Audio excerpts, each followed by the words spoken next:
multiverse, but what he and the TVA didn't seem to understand was just how cataclysmic and seemingly unlikely to survive a multiverse is. An ever-growing multiverse is destined to get so dense with universes that it collapses on itself, aka the Big Crunch, the opposite of the Big Bang, and theoretically the Big Crunch, a concentration of a lot of mass and energy in a single small space, would cause a new Big Bang and give life to a new multiverse, which would begin the cycle all over again. And that is a concept that we were introduced to with Galactus in Fantastic Four First Steps. Galactus is from a previous version of the multiverse. So, with He Who Remains gone and Loki holding the strands of time together, but not actually controlling anything, the only overseers of the multiverse at this time would be that Council of Kings. But for both in-universe reasons and real-world reasons regarding Jonathan Majors' ouster, there's no need to talk about that.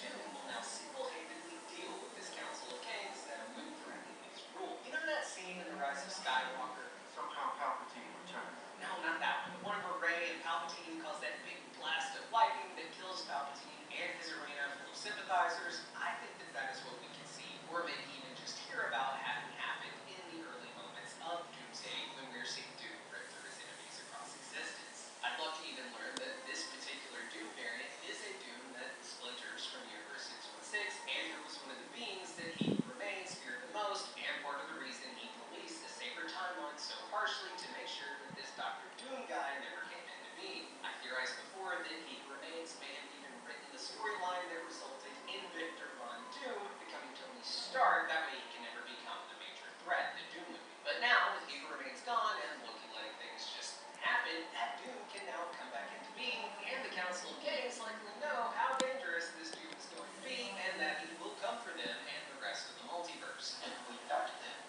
They will kill.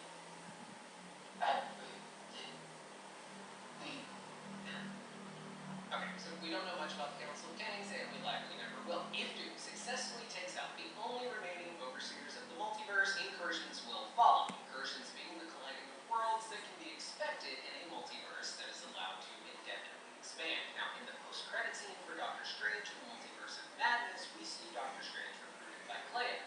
Unless you're afraid. Not the least.